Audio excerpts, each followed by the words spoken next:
Bom, meu nome é Giovanna Delfino e hoje eu vou falar um pouquinho sobre o algoritmo de Hopcroft-Karp, algoritmo conhecido como Hopcroft-Karp. Bom, esse algoritmo ele foi proposto pela primeira vez em 1973 por dois cientistas da época, o John Hopcroft e o Richard Karp, se não me engano. E ele é um algoritmo que encontra emparelhamento máximo em grafos bipartidos. Nesse ponto, eu espero que vocês já saibam o que é o emparelhamento. Então, o conhecimento prévio é saber o que é um emparelhamento. E eu espero que vocês saibam também o algoritmo simples para encontrar. Então, eu espero que vocês saibam o que são caminhos de aumento,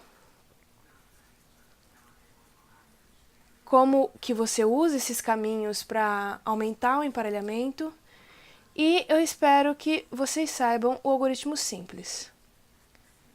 Se vocês não souberem, tem um vídeo aqui também explicando todo o problema e fazendo essas definições, mas desse ponto eu espero que vocês já saibam isso. Bom, então, se vocês já sabem o algoritmo simples, vocês podem se perguntar por que estudar mais um que resolve o mesmo problema, que é o problema do emparelhamento máximo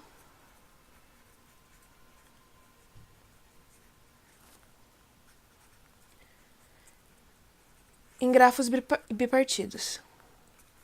E nessa altura, é claro, eu espero que vocês também já saibam o que são grafos bipartidos. O legal desse algoritmo é que ele é mais rápido que o algoritmo simples. Eu vou falar aqui a complexidade para vocês terem em mente o que a gente vai chegar no final, mas ele roda em tempo O de raiz de V mais E, onde V é o número de vértices do grafo e E é o número de arestas do grafo. Tá, para começar é isso. Ele é mais eficiente e é por isso que a gente estuda. Para dar uma ideia geral sobre por que ele é mais rápido, por que ele é mais eficiente, a ideia desse algoritmo é que ao invés de você achar um caminho de aumento por vez e aumentar o emparelhamento em um a cada iteração, ele acha um conjunto maximal de caminhos de aumento. E usa esses caminhos todos para aumentar o emparelhamento ao invés de ir um por um. Por isso que ele é mais rápido. Para mostrar como que ele funciona, eu vou desenhar aqui um grafo bipartido para eu usar como exemplo.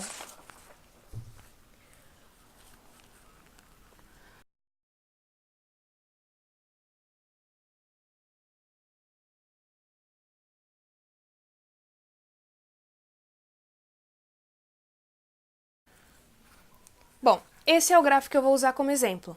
E como eu já disse, essa é a partição A e essa é a partição B.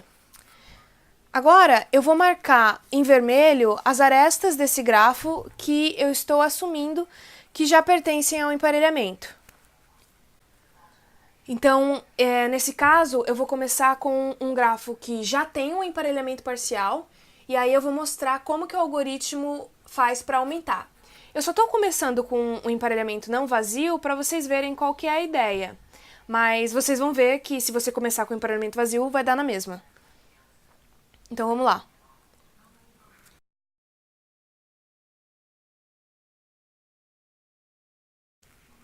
Então, as arestas em vermelho são o meu emparelhamento parcial. Para facilitar também a visualização, eu vou marcar os vértices que já estão emparelhados de preto. Eu vou preencher eles. Então, esse já está emparelhado, já está emparelhado, já está emparelhado, já está emparelhado, assim como esses aqui. Legal. Agora, Hopcroft-Karp, ele começa a busca, ele faz uma busca em largura, diferente do algoritmo simples, que faz uma busca em profundidade, e quando acha o algoritmo simples faz uma busca em profundidade a partir de um vértice livre de uma das partições, e se ele encontra um vértice livre na outra partição, ele já retorna e vai usando isso para aumentar o emparelhamento. Aqui a gente começa com um conjunto de vértices livres. Então, eu vou simular uma busca em largura aqui e eu vou enfileirar os elementos. Então, como eu começo com todos os vértices livres de uma partição, eu vou começar pela partição menor, que é a partição A, e eu vou colocar na lista o A1 e o A3. Começando uma busca em largura, eu começo com o A1. E eu exploro todos os vizinhos do A1, que no caso são o B1 e o B3. Eu marco o B1 aqui na lista. Então, aqui eu comecei com o A1 e eu descobri o B1 e o B3. Se um desses dois fosse livre, eu já marcaria que a distância o comprimento do caminho mínimo de aumento que eu achei era 1. Mas, no caso, esses vértices estão emparelhados com outros vértices. Eu vou chamar de K o comprimento do caminho de aumento mínimo. O que isso significa? Que dentre todos os caminhos de aumento, a cada iteração, eu procuro um conjunto de caminhos disjuntos de comprimento mínimo. Então, se o caminho de comprimento mínimo for 1, eu só vou procurar caminhos de aumento disjuntos de comprimento 1. Eu nunca vou além disso. Nesse caso, K ainda não está definido, porque eu não achei um caminho de aumento ainda para começar. Se o B1 ou o B3 fosse um vértice livre, eu teria achado, mas o B1 está emparelhado com o B2. Então, ao mesmo tempo que eu coloco o B1 eu nem coloco o B1 na fila. Essa fila, ela só vai funcionar para os vértices de uma partição, que é o A.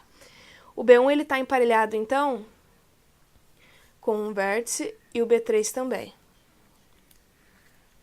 O B1 está emparelhado com o A2 e o B3 está emparelhado com o A4.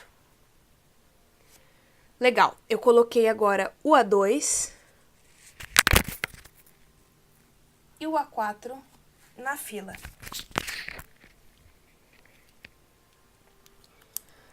Pronto, explorei o vértice A1. Agora o próximo da fila é o vértice A3. Legal. O vértice A3 está na fila. O vértice A3 ele está emparelhado com o B3 e com o B7. O B3 ele já foi adicionado, ele já foi explorado. Dependendo da forma como você implementa, você pode adicionar o A4 e depois ignorar, ou você nem adiciona, dado que ele já está na fila. No meu caso, eu não quero nem adicionar ele. E eu vou adicionar o B7.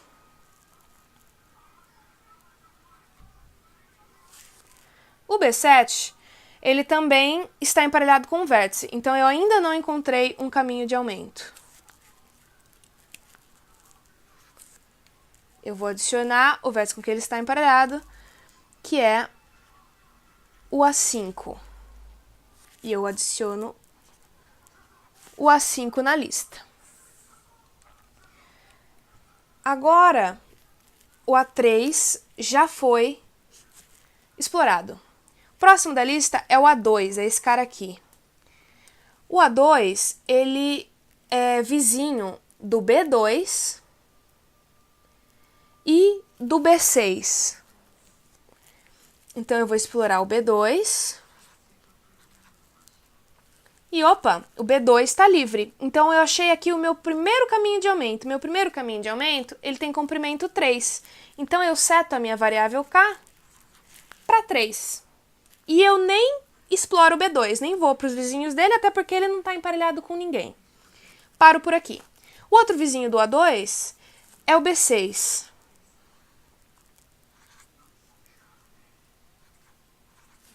O B6 também é um vértice livre. Então, eu achei outro caminho de aumento aqui, de comprimento 3 também. e eu não faço nada. Fico por aqui, não exploro mais porque eu já setei a distância mínima do caminho. Agora, então, o A2 já foi explorado. Vou explorar o A4. O A4, ele tá ligado apenas com o B4, né? Com o B4 e com o B3, mas a ligação com o B3 já foi definida, isso aqui já foi explorado, né? É o vértice com quem ele está emparelhado. Então, só sobra o B4. Agora o A5 para finalizar, ele também está ligado com o B5 e o B6. Então, ele está ligado com o B5. E olha só, o B5 também é um vértice livre, então aqui tem outro caminho de aumento. E ele também está ligado com o B6. Essa é a árvore. Percebe que mesmo que, por exemplo, esse vértice B4 aqui tivesse emparelhado com alguém, eu não continuaria essa busca. Porque o comprimento do caminho de aumento que eu quero é até 3. E estando aqui, eu checo se a distância é maior ou menor. Se for maior, eu nem continuo, eu nem prossigo. Eu acho um conjunto maximal de caminhos de aumento de comprimento mínimo. Eu sei que parece complicada essa frase, eu vou até escrever ela aqui. Essa busca, ela acha um conjunto maximal de caminhos de aumento de comprimento mínimo.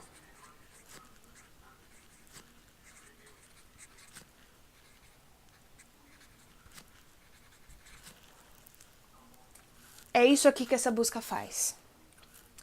E agora, como que eu uso essa informação?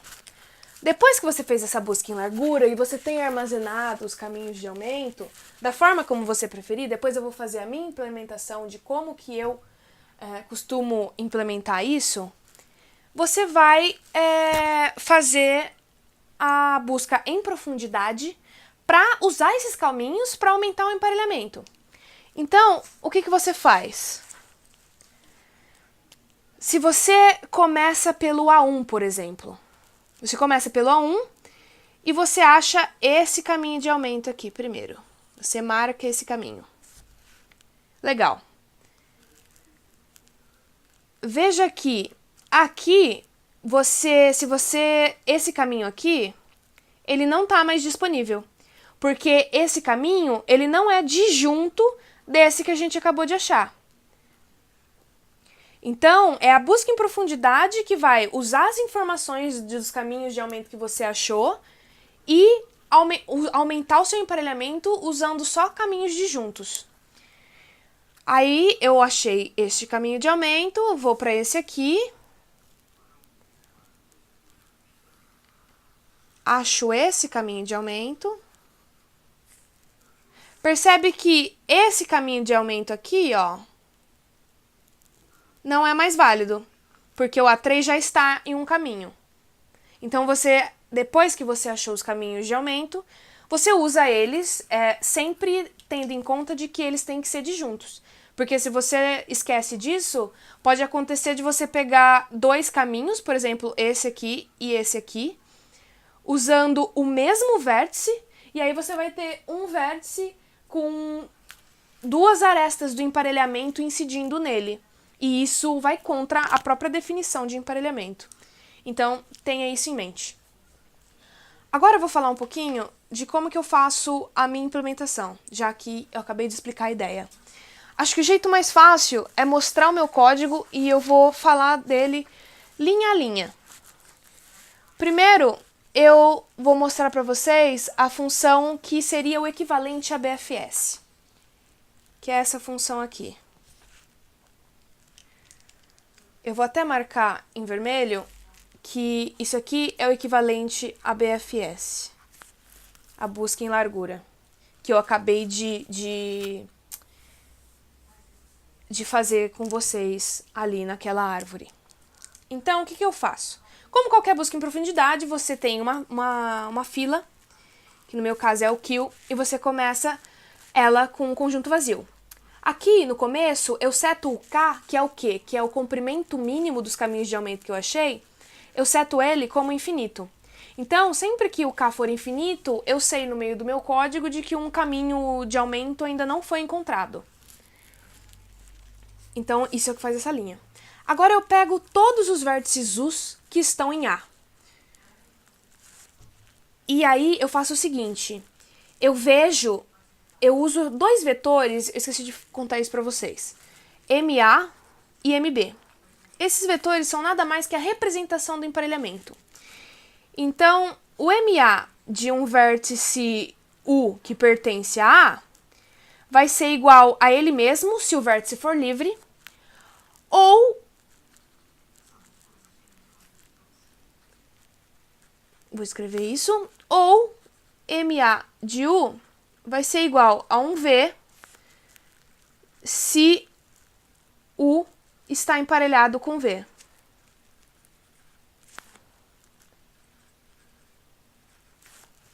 É bem simples. E é a mesma coisa para o B. Só que o MB diz respeito a todos os vértices de B e o MA diz respeito a todos os vértices de A. Então eu faço o seguinte, eu passo por todos os vértices de A. Os que são livres, eu seto a distância deles da raiz como 0 e coloco eles na fila. Isso é nada mais do que eu fiz naquela inicialização. Pega todos os vértices livres de A e põe na fila. Se eles não são livres, então eles estão emparelhados com alguém, então a distância deles é infinito. A distância deles da raiz, daquela árvore que eu construí com vocês. Legal. Aqui o comportamento é basicamente uma BFS comum, então vocês vão nem ter dúvida quanto a isso aqui. Enquanto tiver coisa na fila, ou seja, enquanto ela não estiver vazia, eu pego o primeiro da fila. Isso aqui, pegar o primeiro da fila. Se a distância do primeiro da fila for menor que K, isso significa o quê? Que eu ainda posso aumentar essa árvore a partir desse vértice U, né? Porque como eu falei, quando eu seto uma distância mínima, nada que é maior que aquilo me interessa. Eu paro a busca nesse exato momento. Então, se a distância for menor que K, eu passo por todos os vértices V adjacentes a esse que eu descobri. Eu estou representando o grafo G como uma lista de adjacências. Então, a DJ de U são os vértices adjacentes a U. Legal. Agora eu passo, então, pelos vizinhos de U, que é o elemento que eu acabei de tirar da fila. Se esse vértice for livre, e se a distância, o comprimento do meu caminho mínimo for infinito, isso aqui quer dizer o quê? Quer dizer que se eu encontrei um vértice livre, então significa que eu achei um caminho de aumento, e eu não tenho uma distância mínima setada ainda, eu faço essa distância mínima ser 1. Desculpa, ser 1 não. Eu faço essa distância mínima ser a distância do U até a raiz mais 1. No caso dessa árvore, da árvore que a gente acabou de desenhar ali, o que aconteceria? Aqui, quando eu acho um caminho de aumento, o que eu faço? Eu falo que o comprimento do caminho mínimo é a distância do A2 até a raiz mais 1, ou seja, é a distância dele. Acho que ficou bem claro. Se não, então significa... Não, se não, e se a distância desse vértice é infinita, ou seja, se a distância dele ainda não existe, ou seja, se ele ainda não foi descoberto, percebe que eu não faço a distância do V. Eu faço a distância com quem ele está emparelhado. Faz sentido? Eu faço a distância de com quem ele está emparelhado. Lembra que eu falei que você só considera na busca os vértices de uma partição? Porque se eles estão livres, beleza, então eu achei um caminho de aumento. Se eles não estão livres, então eu vou considerar apenas o vértice com quem eles estão emparelhados. E é isso que faz. Então, se o vértice com que ele está emparelhado ainda não foi descoberto, eu seto a distância desse vértice para d de u mais 1. A mesma coisa. E eu coloco na fila esse vértice, que é exatamente o procedimento que a gente fez naquela árvore anteriormente. Quando isso aqui encerra, K vai ter o comprimento do caminho de aumento de comprimento mínimo. Então, se o K for infinito, significa que eu não achei caminho de aumento nenhum, porque qualquer coisa é menor que infinito, certo?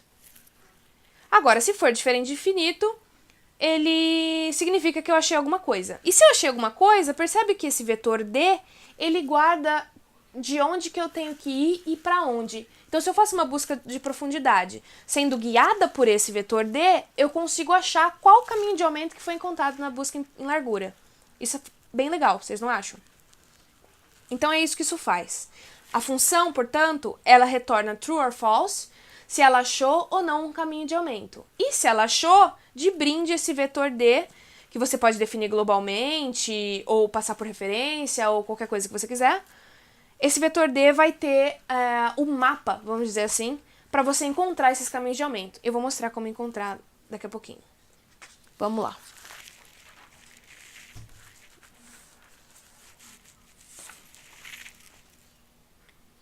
Essa é a função aumenta emparelhamento. O que isso significa? Que ela é a nossa DFS. É quem vai pegar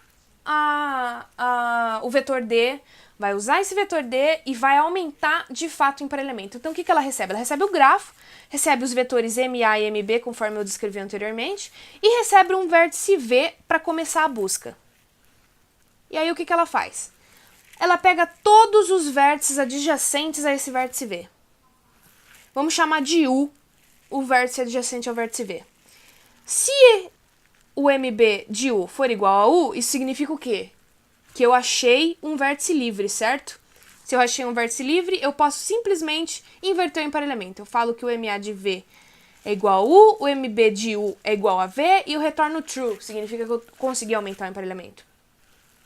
Agora, se a distância de com quem U está emparelhado for igual à distância de V mais 1, ou seja, se eu sei que eu consegui chegar no vértice MB de U a partir do V, então esse pode ser que seja um caminho de aumento que eu encontrei, certo?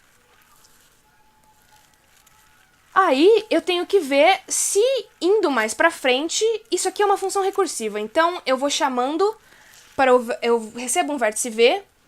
Se ele é livre, eu posso retornar a função. Essa aqui é a minha condição de parada.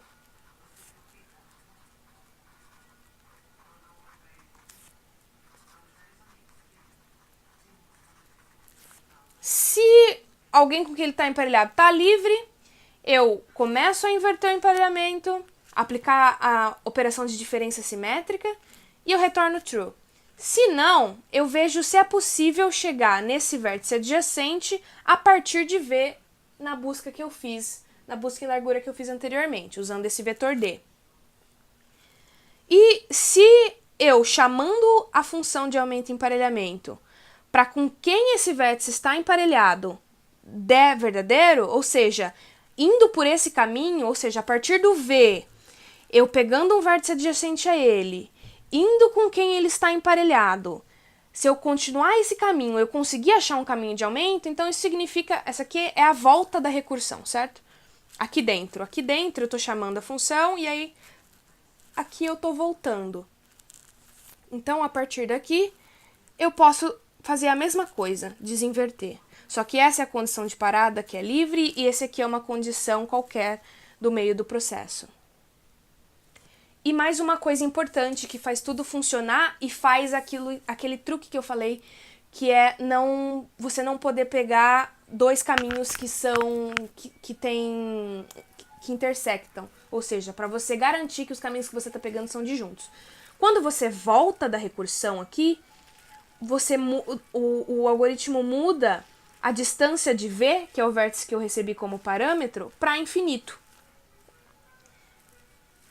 se você não achou nada, né? Aqui nesse ponto, eu só chego nesse ponto se eu passei por tudo isso aqui sem entrar nenhuma vez nos dois. Ou seja, eu só chego nesse ponto se eu percorri tudo, não dá para percorrer mais nada e eu ainda assim não achei um caminho de aumento. Então, esse mudar a distância de V para infinito é mais ou menos como dizer, olha, a partir desse vértice V não dá em nada. Eu não consigo um caminho de junto a ele. É isso que isso faz. E aí eu retorno false. É assim que isso funciona. Eu vou tentar simular isso aqui naquela árvore que a gente tinha desenhado.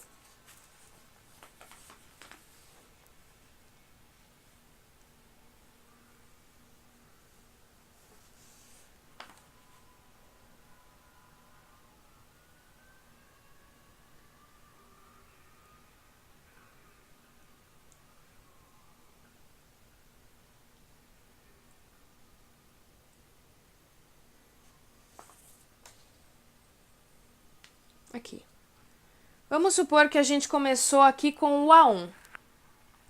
Do A1, eu passo pelos vizinhos, que no caso são o B1 e o B3. Eu testo o B1. Testei o B1, fui pro A2, cheguei no B2, cheguei na condição de parada. B2 é livre, cheguei nessa condição aqui. Comecei a desinverter o emparelhamento. Então, isso aqui, quando eu mudar, essa aresta fica no emparelhamento, essa fica fora, essa fica dentro. Como eu tô dando return, quando eu chego aqui no A1, eu nem chego a explorar o B3. Porque essa função aqui já retornou true. Eu só exploro outros vizinhos quando eu ainda não encontrei um caminho de aumento, né? É a básica da recursão, é como a busca em profundidade funciona, qualquer busca. E aí eu retorno a função e consegui aumentar o caminho de aumento. E aí eu posso chamar isso para o A3, por exemplo, para os outros vértices. É claro que agora eu tenho que mostrar para vocês como é que eu uso essas duas funções, o acha caminho de aumento e o aumenta emparelhamento, para achar um emparelhamento máximo no grafo. Então eu preciso de uma função que vai encapsular tudo isso, que vai chamar o aumento emparelhamento, que vai chamar o acha caminho de aumento, ou seja, a BFS e a DFS, e vai usar isso para achar um caminho de aumento. Que é essa função aqui. Que eu chamei de Hopcroft-Karp, e tudo que ela precisa receber, claro, é o grafo com quem eu preciso lidar. Essa parte aqui é apenas inicialização. Quando eu pego um grafo pela primeira vez, todos os vértices são livres, certo? Eu começo com um emparelhamento vazio. Então, eu seto os MAs e MBs de todos os vértices para eles mesmos, que é o jeito que eu uso para saber se um vértice é livre ou não. E é claro, eu seto o matching, essa variável aqui vai guardar o tamanho do emparelhamento máximo, para 0, que por enquanto meu emparelhamento é vazio, eu não tenho nada. Aqui, enquanto eu sei que existe um caminho de aumento, eu chamo aumento emparelhamento para todo vértice livre de A. Então vamos lá passo por passo. Enquanto existe caminho de aumento, eu pego todos os vizinhos, todos os vértices de A, eu vejo se esse vértice é livre, até porque se o vértice não é livre, não faz sentido eu tentar encontrar um caminho de aumento a partir dele, certo? Se o vértice é livre, se ele for livre e eu conseguir aumentar o emparelhamento, então eu consegui aumentar o emparelhamento em 1.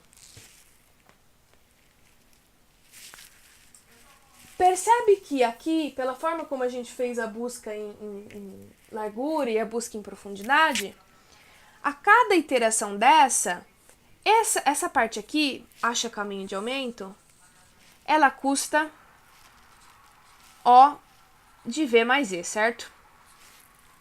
Você percorre o grafo todo uma vez, no pior caso. E todas essas chamadas aqui do aumento e emparelhamento, elas também custam O de V mais E. Porque não é como se eu fizesse uma DFS para cada vértice. Eu faço eu busco apenas caminhos disjuntos, então eu nunca visito o mesmo vértice mais de uma vez.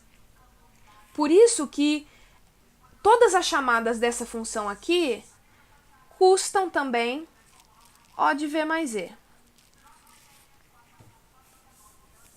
Certo? Pela forma como eu construí aquele vetor de distâncias, não tem como eu ir para o mesmo vértice, para um vértice que já foi explorado e conseguir algo com isso. Então, isso mostra que todas as chamadas, no máximo eu percorro o grafo todo, porque se eu não percorro cada vértice mais que uma vez, chamando todas as vezes, no máximo eu vou percorrer o grafo todo. Mas aí você pode estar pensando, tá, a partir disso, de onde que sai aquela raiz de V que você tinha me falado no começo? Tá, para saber isso é um pouco mais complicado, mas então basta saber, eu vou colocar aqui no cantinho, que cada iteração custa O de V mais E, certo? Que a gente acabou de falar aqui. Se em cada iteração eu faço uma BFS e uma DFS, eu percorro no máximo 2 vezes o gráfico. Duas vezes o grafo. E isso significa que a complexidade final é O de V mais E da iteração. Agora, vamos considerar que a gente está na iteração de número raiz de V. Até essa iteração aqui, nas primeiras, né, raiz de V iterações, qual que é a complexidade? O custo é raiz de V, porque eu fiz raiz de V iterações, e o custo da iteração é V mais E. Tá. Ficou apertadinho, mas acho que deu para entender. Raiz de V, V mais E. Legal. Agora, vamos considerar... A gente sabe que a cada iteração eu tenho um conjunto maximal de caminhos de aumento de tamanho mínimo. Então, no pior caso, a primeira iteração pega os caminhos de tamanho 1, a segunda pega de caminho de tamanho 2, a terceira de tamanho 3. Então, na iteração de número raiz de V, no mínimo, K é no mínimo raiz de V. Faz sentido? No mínimo. Agora, vamos usar o mesmo truque que é usado para você demonstrar o teorema de Baird. Considera M estrela como um emparelhamento máximo. E M é um emparelhamento parcial na iteração raiz de V. Certo? Agora, eu vou considerar um conjunto S formado pelas arestas de M estrela, operação da diferença simétrica com M. O que essa operação aqui faz? Basicamente, ela pega as arestas de M estrela que não estão em M e as arestas de M que não estão em M estrela. Então, esse conjunto S aqui, ele tem caminhos e ele tem ciclos. Para ficar mais fácil, eu vou colocar as arestas de M estrela como verdes e as arestas de M como azuis. Uma coisa interessante para você perceber agora é que não existem caminhos que começam com arestas azuis e terminam com arestas azuis. Por exemplo, isso aqui, ó. Isso aqui não pode existir. Porque a gente sabe que se isso aqui existisse, então isso aqui forma um caminho de aumento com relação a M estrela. Isso não pode acontecer, porque se M estrela tivesse caminho de aumento, ele não seria máximo. Então isso aqui não pode existir.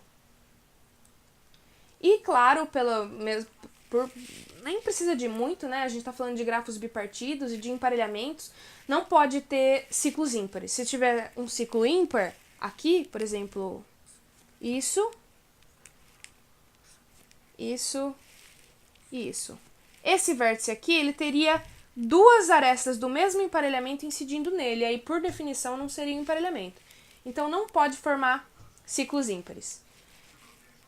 Nesse momento, eu não vou olhar para os ciclos pares, porque os ciclos pares têm a mesma quantidade de arestas azuis do que comparado com as de arestas verdes. Então, eu quero olhar para as desigualdades.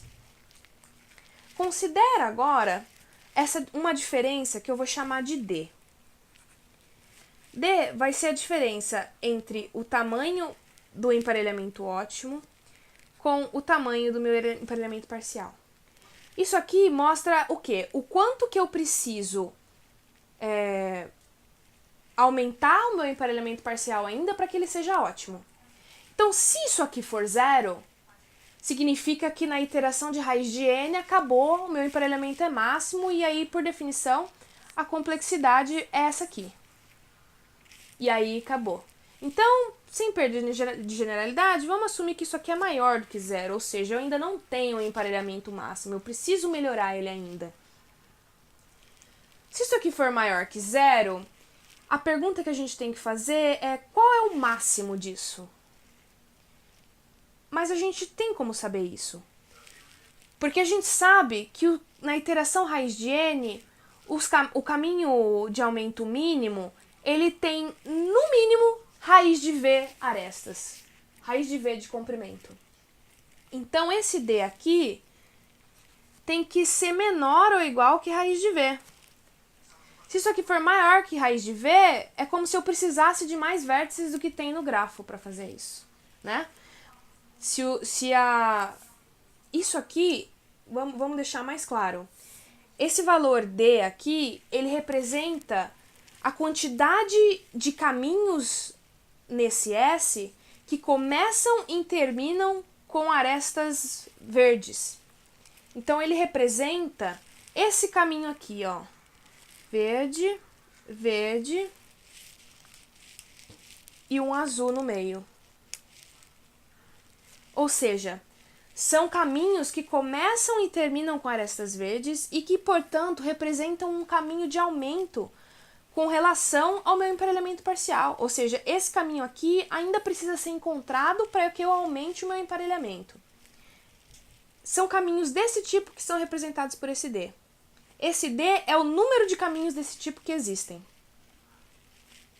Só que esses caminhos, a gente sabe que eles têm comprimento no mínimo raiz de v. Se eles têm comprimento no mínimo raiz de v, eu posso ter no máximo raiz de v desses caminhos. Faz sentido? Porque se eu tiver mais, vamos supor que eu tivesse, suponhamos, d igual a raiz de v mais 1, por exemplo. Eu tenho raiz de v mais 1 caminhos desse tipo. E cada caminho desse tipo tem comprimento de pelo menos raiz de v. Então, no total, eu tenho v mais raiz de v vértices. E isso aqui é impossível. Impossível, certo? Porque eu tenho, por definição, V é o número de vértices que eu tenho. Não tem como ter V mais raiz de V vértices. Então, D, com isso a gente chega que D tem que ser menor ou igual que raiz de V. Sabe o que isso mostra pra gente? Que na iteração de número raiz de V, depois disso, eu vou precisar de, no máximo, mais raiz de V iterações. Porque eu tenho, no máximo, mais raiz de V caminhos de aumento. Consegue ver isso? No pior caso, eu tenho D caminhos de aumento. E D é menor ou igual que raiz de V. Então, no pior do pior caso, depois de raiz de V iterações, eu preciso de mais raiz de V iterações. Então, a complexidade final seria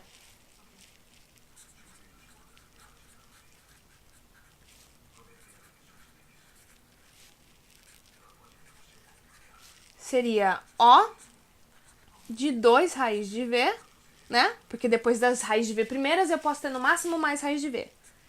V mais E. Esse 2 aqui a gente sabe que é constante, né? Então ele pode sair. E aí fica a raiz de V.